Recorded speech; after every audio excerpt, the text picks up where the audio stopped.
Terus, dan ini nanti kalau dikomparasi dengan ayat, kritiknya Syekh Siti Jenar misalnya bisa dikomparasikan dengan surat Al-Ma'un. Fawailul lil musallin. Orang-orang sholat yang hasilnya malah neraka. Kenapa? Sholatnya karena riya. Alladzina hum yura'un. Walladzina hum an sholatihim sahun. Sholatnya lalai. Terus ada juga surat Al-Mu'minun, yang artinya sholat itu harus khusyuk. Khusyuk itu yang pertama menghindarkan diri dari hal-hal yang sia-sia. Yang kedua tidak menyia-nyiakan waktu serta tempat. Yang ketiga menunaikan zakat.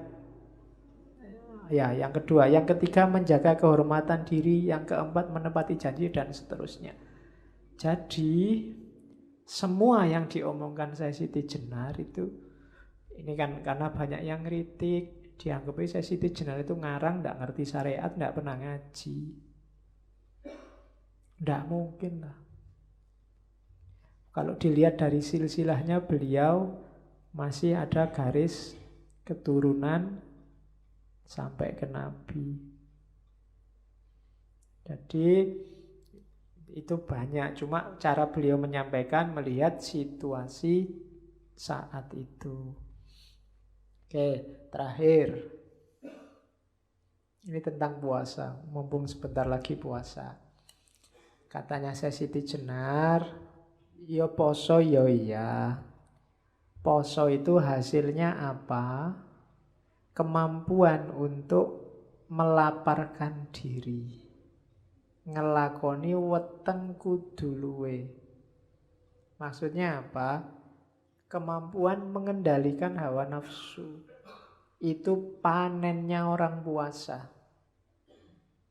Dengan puasa kita terlatih terkendali. Imsak, makanya ada batas, kita tidak boleh makan lagi, namanya imsak. Yaitu imsak lahir. Imsak batinnya apa? Kita mampu mengendalikan hawa nafsu. Itu puasa. Jadi besok latihanlah mengendalikan diri. Tadi di awal saya bilang, mbok coba bikin target-target spiritual untuk 1 bulan besok. Entahlah kamu latihan apalah 1 bulan. Biar hari raya beneran. Ya kalau bingung ya entahlah apal-apalan kulu Allahu ahad atau apa-apa gitu. Itu target selama 1 bulan. Dan itulah namanya puasa hakiki. Hasilnya puasa hakiki itu jiwa yang bersih. Kalau bahasa tasawufnya yang lain takholli. Ego, hawa nafsu itu hilang semua. Dan minggu depan kita perdalam ini di Sunan. 2 minggu lagi kita perdalam ini di Ghazali yang nulis Asrorus Syam. Puasa yang hakiki. Tidak cuma dapat lapar dan haus, dan nggak cuma mindah waktu makan. Kadang-kadang puasa pengeluarannya lebih banyak.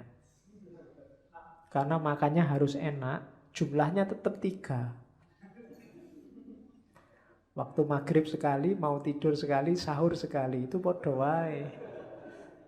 Jumlahnya tetap 3 dan nggak enak, harus enak. Jadi pengeluarannya lebih besar. Akhirnya kan nggak jadi puasa, cuma mindah waktu makan. Iya. Oke ya.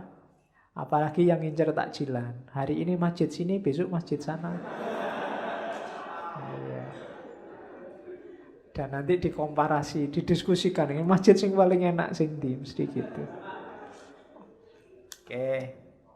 Ya ndak apa-apa. Cuma masuklah sebentar ke wilayah hakiki. Kira-kira dengan puasa itu mampu nggak kita menaklukkan hawa nafsu dan ego?